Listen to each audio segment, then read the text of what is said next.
विश्व मातृभाषा दिवस।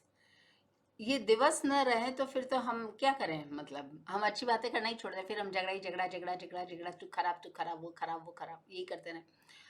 तो अच्छा है ये दिवस है, तो इनको प्रणाम। इस विषय पर एक बड़ी अच्छी कहानी जो हमने स्कूल डेज में पढ़ी थी। बहुत सारे लोगों ने नहीं पढ़ी होगी क्योंकि वो स्कूल गए नहीं, या तो या उनके समय में स्कूल था नहीं। हम यहाँ पे हमारी बात को ज़्यादा घुमाएंगे नहीं। हम स्कूल जाते थे, गवर्नमेंट स्कूल में थे, वहाँ पर हमने एक कहानी पढ़ी थी, इंग्लिश में थी वो। और एक एलिफेंट था जिसको इंडिया से ले जाकर सिंगापुर में या कहीं उसको ट्रांसपोर्ट कर दिया गया था। अचानक वो पागल हो गया और वो मारने पीटने लग गया। तो मतलब उसके मालिक ने उसे चैन से बांध के रख दिया था। तो एक बंदे ने कहा जाके कि मैं इसको ठीक कर सकता हूँ, खोल दो उसको, खोल दो। तो सब लोग घबरा गए कि भाई इसको कैसे ठीक कर देगा, ये तो मार देगा हाथी। तो वो कहता है नहीं नहीं, मैं रिस्क लूंगा, मेरी अपनी मतलब टर्म्स एंड कंडीशंस पे मैं रिस्क ले रहा हूँ। तुमको क्या, मैं जाऊंगा उस हाथी से बात करूंगा और मैं मतलब हाथी को मैं ठीक कर दूंगा। वो it will start behaving normally. Normal behaviour हाथी का कैसा होता है, बहुत प्यार और अफेक्शन वाला होता है। तो उन्होंने आ, ऐसा ही किया, रिस्क ली। भाई एक हाथी तो बहुत महंगा होता है ना, तो उनको लगा कि इसको मार देंगे, इससे अच्छा तो ट्राई करते, ट्रायल मोड पे जीवन ज़्यादा अच्छा चलता है। तो उन्होंने उसको भेज दिया उसके पास में, उसके चेन वेन खोल दी। उस बंदे ने थोड़ी देर बातें बातें की उसके साथ, और थोड़ी देर बाद तो वो हाथी खुशी से एकदम झूमने लगा, उसको प्यार करने लगा। सब लोग बड़े चकित रह गए, दूर खड़े थे सब लोग, भाग के आए, बोले तूने ऐसा क्या किया? बोले मैंने कुछ नहीं किया, मैंने इसको इसकी भाषा में बात की। इसकी भाषा मतलब जब ये जहाँ पर ग्रो अप किया था वहाँ पर जो भाषा बोली जाती थी, मुझे पता था ये कहाँ से आया है, तो ये इसने कौन सी भाषा सुनी, बस मैं उसी भाषा में बात करता रहा। ये बहुत स्ट्रेंजर फील कर रहा था। तो ये मतलब मैंने उससे बात की और वो खुश हो गया।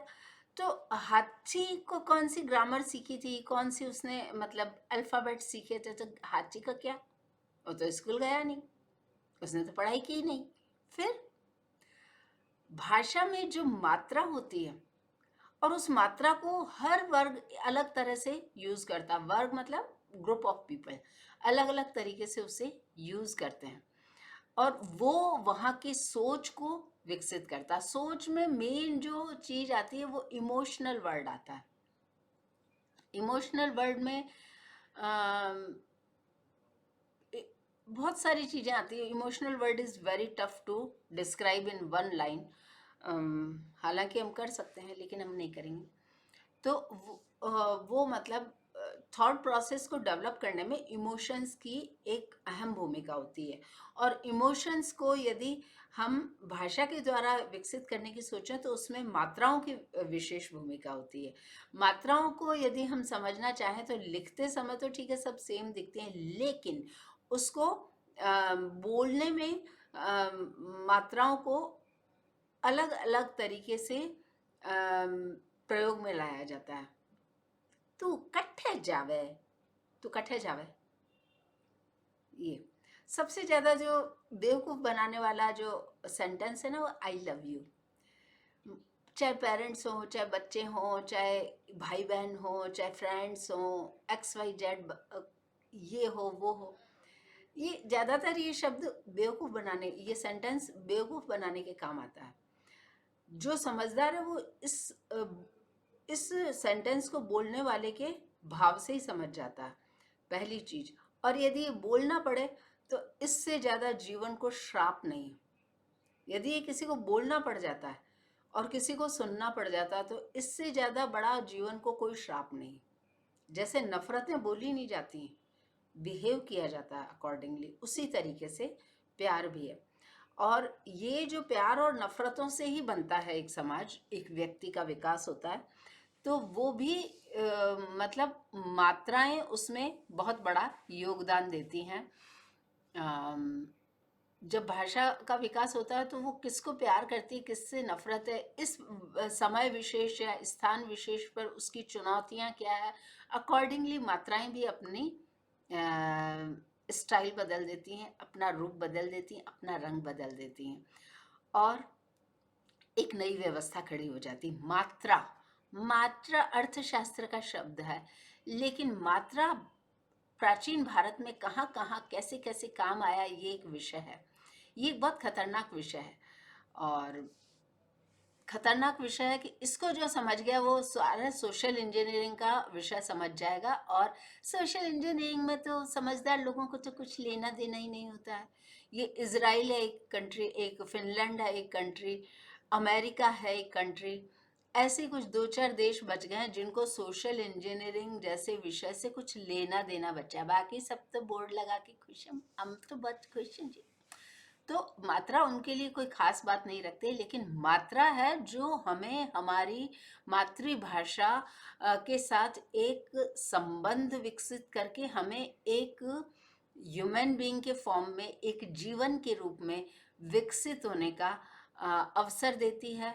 और ये जब हम कहते हैं संगीत से पेड़ों का विकास हुआ, मतलब पेड़ों के विकास में भी सहायता करते हैं, तो वो भाषा भी पेड़ों के या नेचर, मदर नेचर भी उससे प्रभावित होती है।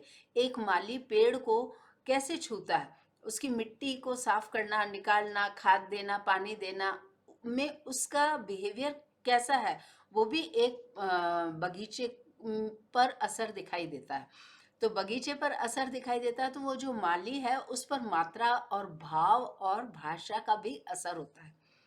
मतलब 20% होगा, 80% होगा, लेकिन होगा, उस पर असर जरूर होगा। तो ये, और हाथी ने तो भाषा पढ़ी ही नहीं। और बाकी भाषाओं में क्या फ़र्क है, सब्जेक्ट होता ही है, ऑब्जेक्ट होता ही है, वर्ब होती ही है, उसको आगे पीछे जॉइन करना होता है, दैट्स इट। बाकी तो भाषाओं में क्या है। English is considered as one of the poorest language, which is a truth about English. लेकिन फिर भी इसने, इसकी जो सबसे बड़ी खास बात थी, इसने नए नए विषय चूज किए टू प्रोमोट। इसने प्रमोशन में कभी कमी नहीं छोड़ी। हमेशा नए विषय, पूरी दुनिया के ज्ञानी विज्ञानी सबको ऑक्सफोर्ड बुलाया जाता था, उनके सहारे से नए नए विषय प्रमोट किए गए। तो इंग्लिश मतलब एक तरीके से राज करने लगी। तो नॉवल्टी को उसने, इंग्लिश भाषा ने नहीं छोड़ा। ये इंग्लिश की खास बात है। तो हमने इंग्लिश की बात क्यों कर दी, इंग्लिश तो हमारी भाषा ही नहीं है, ये बात तो ठीक है। ये तो है। मातृभाषा को प्रणाम। राजस्थानी हमने, मतलब वहाँ पैदा हुए तो हमने राजस्थानी भाषा सुनी। और छोटी थी तो हरावड़ मैगजीन आती थी, वो बड़ी मज़ेदार थी, पता नहीं जल्दी क्यों बंद हो गई।